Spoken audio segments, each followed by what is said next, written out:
I'm Andrea Giles, and you're listening to the Heal from Infidelity podcast, episode number 61. What about the kids? Hello, and welcome to the Heal from Infidelity podcast, where courageous women learn not only to heal from their spouse's betrayal, but to become the boldest, truest, most decisive, and confident versions of themselves ever. If you know there's more for you than the life you're currently living, but don't quite know how to get there, you are in the right place. Stick around to learn how to create a life that will knock your own socks off. Is it possible? It is, and I'm here to show you how. I'm your host, Andrea Giles. Are you ready? Let's dive in. Hello, everybody. It's in the morning here. The sun is coming out. It's a beautiful autumn day. The leaves are turning. Last year at this time in Montana, it was dumping snow. Like we had several inches of snow. So I am soaking up and loving these days that are that nice mix of warm and still a little bit crisp. You know what I'm talking about? That little crisp in the air, a little cold, and the leaves are turning and it's just beautiful. So enjoying that, getting this recorded and out the door before my full day of calls.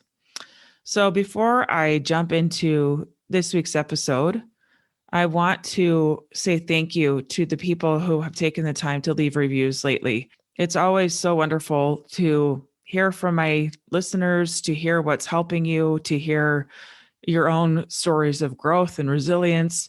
I'm going to read to you today a couple of those. One that came in just recently is from S. Payne. It's titled A Must Listen. It says, I'm not sure I'll be able to properly articulate my level of appreciation for this podcast. I've been trying to heal from infidelity and had been listening to, reading, and journaling my little heart out, but still feeling like I'm spinning my tires. Since finding this podcast and starting to work through the episodes, I felt a whole body, soul shift. There's so much positivity and encouragement in her gentle pushes for self-reflection and improvement that you barely even recognize that you're doing the work. My marriage is a work in progress, but I feel very confident that I will be able to get through this season of life with my head held high. I will come through what felt like the end of my world in a better state of being because of this podcast. Thank you so much for the work you've put into these episodes. I will be forever grateful. S. Payne, thank you so much for taking the time to write that. It means the world to me to hear from you, to know that this is helping you. That's why I do it. It brings me a lot of joy to know that there are people out there that are benefiting from it. One more from N. Nelson RDH. This podcast is helping me grow into the version of the person I've always wanted to be when faced with devastating hardships. It's helping me grow the love in myself and my most precious relationships. Thank you, and keep podcasting. So thank you so much. I sure love hearing from you. It truly means the world. And like I've mentioned before, it does help people find this podcast. It gives credibility to the podcast when people go searching and they see the reviews, they can read through the reviews, and it helps them find it quicker. So if you have not yet left a review, I would love it if you would take the time to do that. Okay, so today's episode, what about the kids? Today we're going to talk about our children, okay? One of the biggest concerns that I hear in people trying to decide if they want to stay married or not, how to proceed, is worrying about the kids.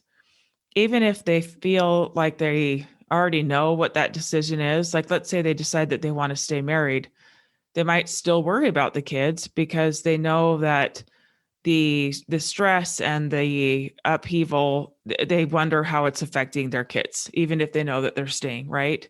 So I'm going to address this today. My hope is that this episode, although it may hit a nerve, it may feel a little raw, I'm hoping that it will help bring you some comfort and some peace as you move forward, okay? Now, as parents, it is our instinct to protect our babies, right? We don't want them to suffer. We don't want them to hurt. So many of my clients, something that I see is that they don't really think that they have a choice to leave because of what they think it will mean for the kids, okay? I see this with parents of older kids, even if they've all moved out of the house. I see this with parents of younger kids all across the board, looking at how will this affect the kids. And I get it. I 100% get it. But here's the problem with this thinking though, that what I see often is that this thinking, what about the kids, ends up keeping my clients in a position where they don't really give themselves full choice of actually what their options really are. They don't look and own the fact that they always have choices, and that they can leave, they can stay, that they can choose, and they just don't even give themselves the option because of what they're assuming that it will mean for their kids. When we do that, we keep ourselves in a position of feeling stuck. Often resentment hangs out here because we feel like we have no other choice. And then we might blame our spouse that we are in this position. And ultimately, in the end, it still ends up kind of hurting our children because we're not necessarily in a place where we are fully owning our choice, because we kind of feel like we don't have a choice, right? So today, that's what I'm going to address. Okay. We're going to talk about the options. We're going to talk about kids. Now, I also see this hurt with clients who are already separated or divorced. They have thoughts about their kids that often create a whole lot of pain for them.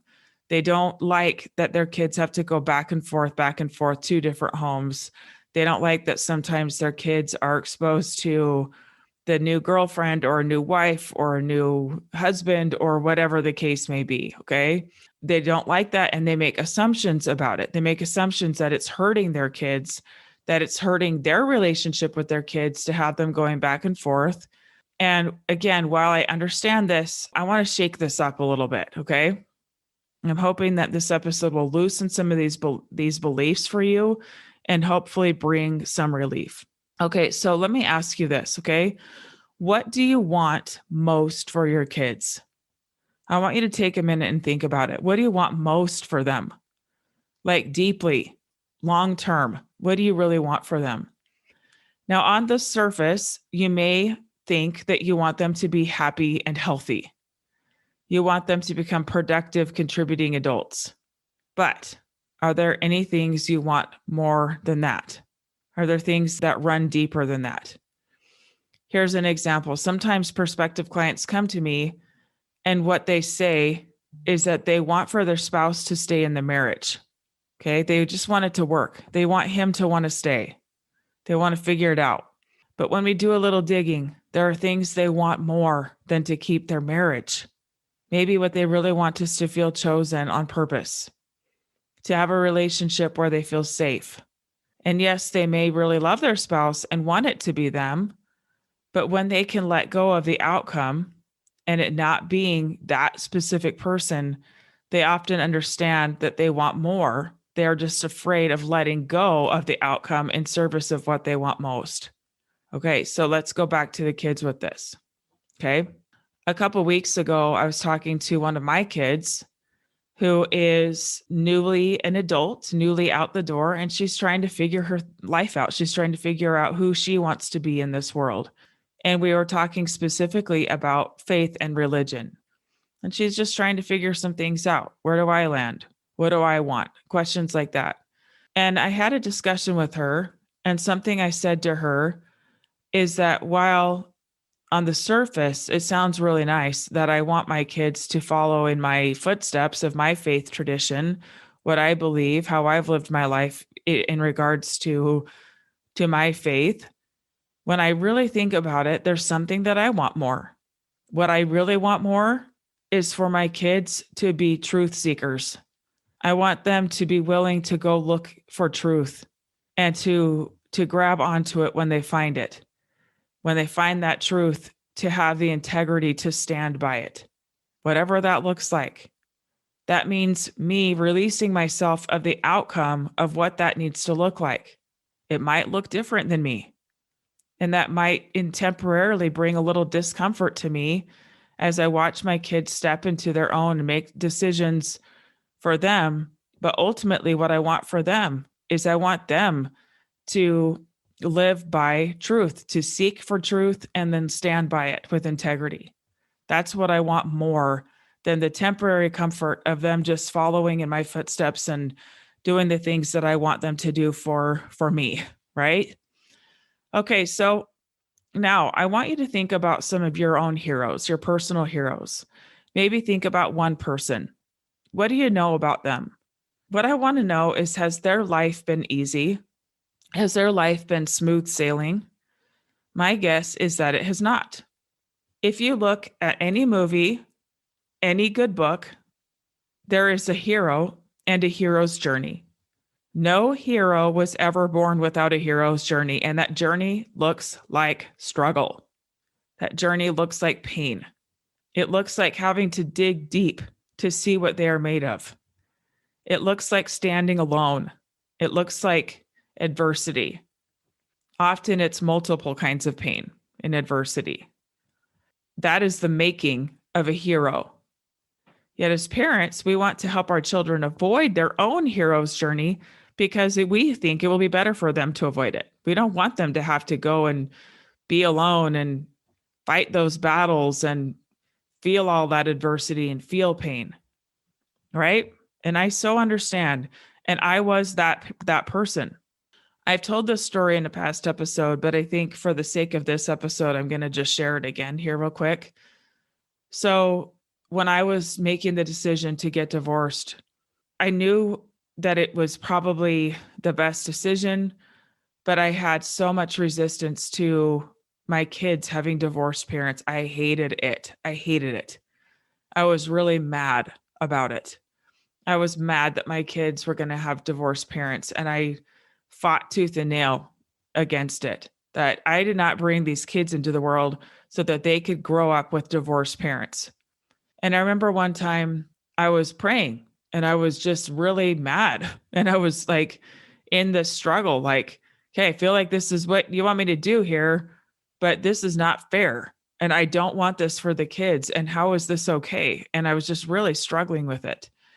Whenever I thought of having that conversation with my kids, I would cry. I hated it. I hated that I had to say those words to them. But what happened when I was in that struggle was this crystal clear, Andrea, they were mine before they were yours.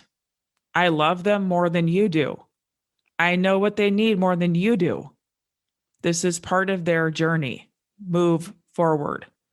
And that shifted things for me. I still didn't like it. I still was not thrilled about it. It still was a very, very hard conversation. But I had this overarching understanding that it was actually in service of my children, that it was something that they needed to experience. It was for their good. And so with that, I moved forward, and I was able to move forward and to step into that. What if the struggle, what if pain, what if those are the things that will help your child become what you want for them most? What if it is those things? Okay, now I want to shift gears a bit and talk about another aspect of this. So, for example, okay, have you ever had a kid get hurt and they fall and, like, let's say they scrape their knee, okay?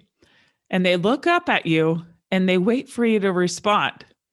And if you are like, oh, are you okay? Oh my gosh, they start to bawl and wail and milk it, right?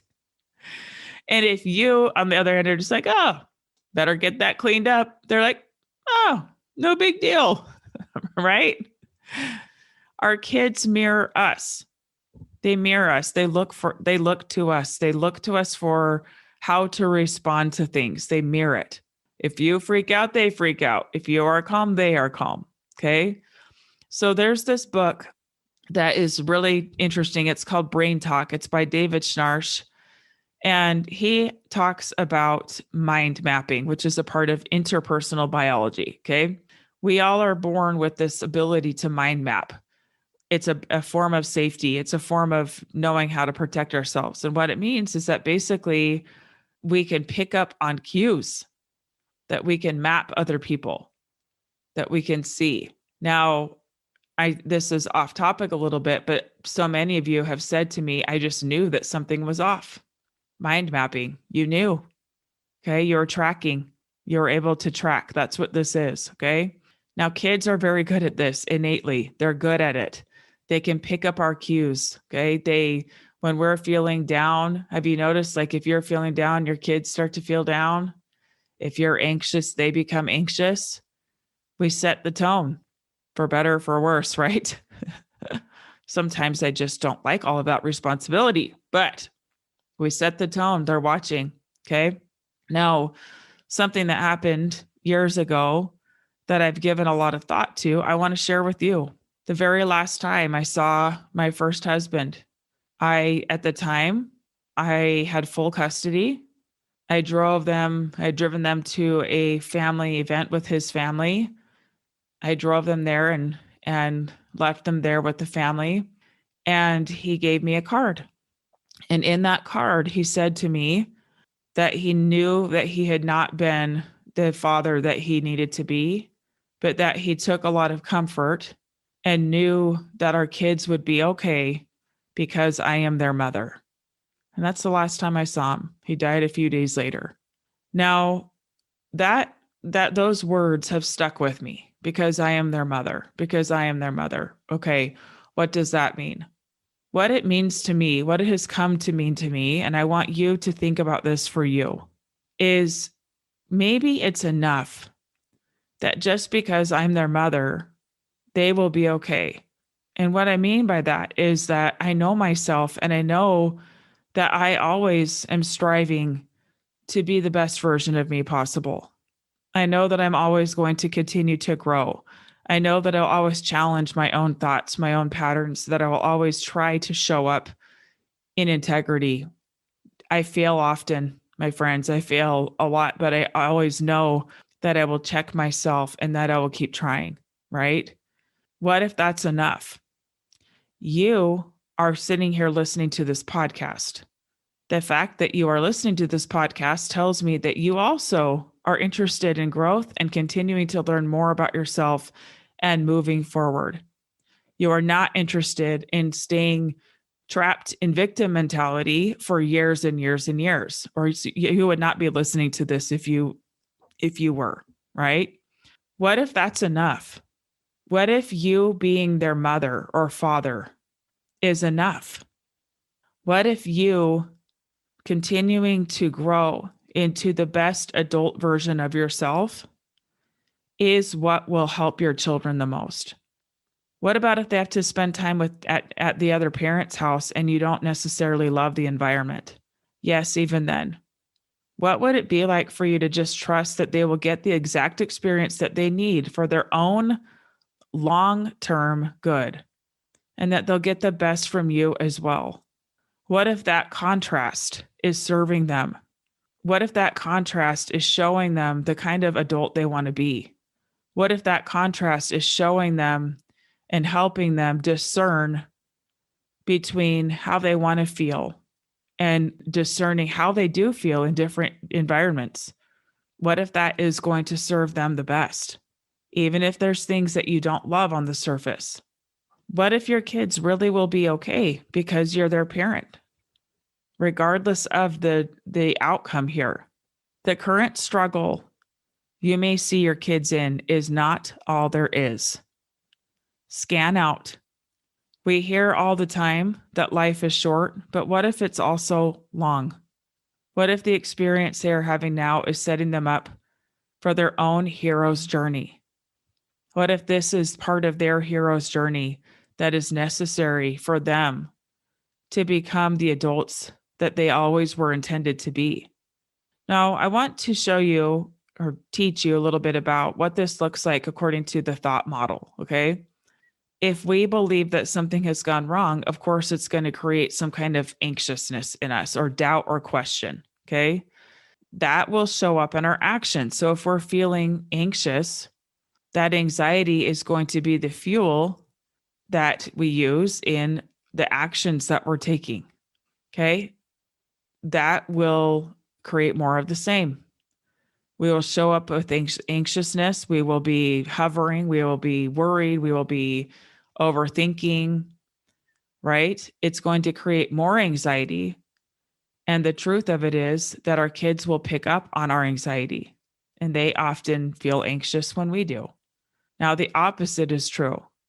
Imagine the confidence you can instill in them by trusting that it's working for them, not against them, that the struggle is in service of who they are becoming, that it's part of their journey, that you're helping to build trust in them, that they are learning how to trust themselves by you trusting that it's okay.